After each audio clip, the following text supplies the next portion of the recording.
Rahul Gandhi waste Bengal के election को छोड़कर अंडमान निकोबार के आइलैंड के जंगलों में घूम रहे हैं। एक्चुअली ये द ग्रेट निकोबार के जंगलों में घूम रहे हैं, जहां पर एक प्रोजेक्ट चल रहा है जिसका नाम है द ग्रेट निकोबार प्रोजेक्ट। तो राहुल गांधी का कहना है कि इस प्रोजेक्ट की वजह से वहां के जो भी घने जंगल हैं, वहां के जो ट्राइब्स हैं, वहां की जो कोरल रीफ्स हैं, इन सबको बहुत ज्यादा डैमेज हो रहा है, बहुत ज्यादा खराब हो रही हैं। इन्वायरमेंटल डैमेज हो रहा है, इतने घने जंगलों को खराब किया जा रहा है, तोड़ काटा जा रहा है। वहां की कोरल रीफ्स को इम्पैक्ट करेंगी, कोरल रीफ्स बर्बाद हो जाएंगे और वहां की ट्राइब्स भी जो हैं उनको भी वहां से हटना पड़ेगा। तो उनका ये कंसर्न था। तो मैं क्वेश्चन पूछना चाहूंगा कांग्रेस सरकार से और राहुल गांधी से सेतु समुद्रम शिपमेंट कैनाल प्रोजेक्ट के बारे में, जो 2007 में आया था।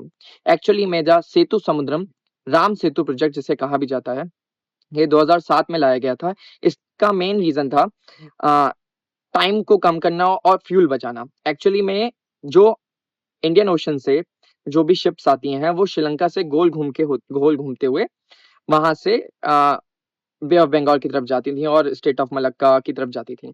लेकिन उस टाइम को कम करते हुए ये क्या करना चाह रहे थे कि जो गल्फ ऑफ मन्नार है, जो श्रीलंका और इंडिया के बीच का जो रास्ता है, वो उसके बीच में जो राम सेतु है उसको काट कर एक कैनाल बनाई जाए, जिससे कि जो रास्ता छोटा हो सके और फ्यूल बच सके।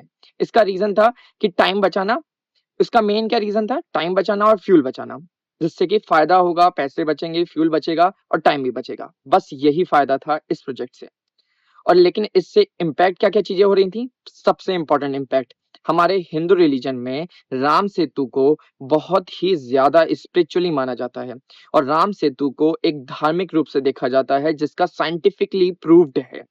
और दूसरा, इससे भी कोरल रीफ्स बर्बाद हो रही थी, इससे भी इन्वायरमेंटल डैमेज हो रहा था। लेकिन तब सुप्रीम कोर्ट ने इस डिसीजन को खारिज कर दिया था और इस प्रोजेक्ट को नहीं होने दिया था, क्योंकि बहुत सारी पिटीशन आई थी सुप्रीम कोर्ट में और इसके ऊपर राम सेतु करके एक मूवी बन चुकी है, आप सभी लोगों ने देखी होगी।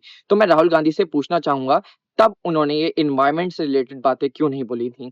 तब कांग्रेस सरकार ने इन इन्वायरमेंट से रिलेटेड बातें क्यों नहीं पूछी गई थी? एक्चुअली में 2007 में तो राहुल गांधी थे ही नहीं इंडिया में, उनको इसके बारे में क्या ही पता होगा। तो अब मैं अगली वीडियो में बताऊंगा आपको कि द ग्रेट निकोबार प्रोजेक्ट जो है उसके बारे में, कि वो कितना ज्यादा स्ट्रेटेजिकली इंपॉर्टेंट है इंडिया के लिए।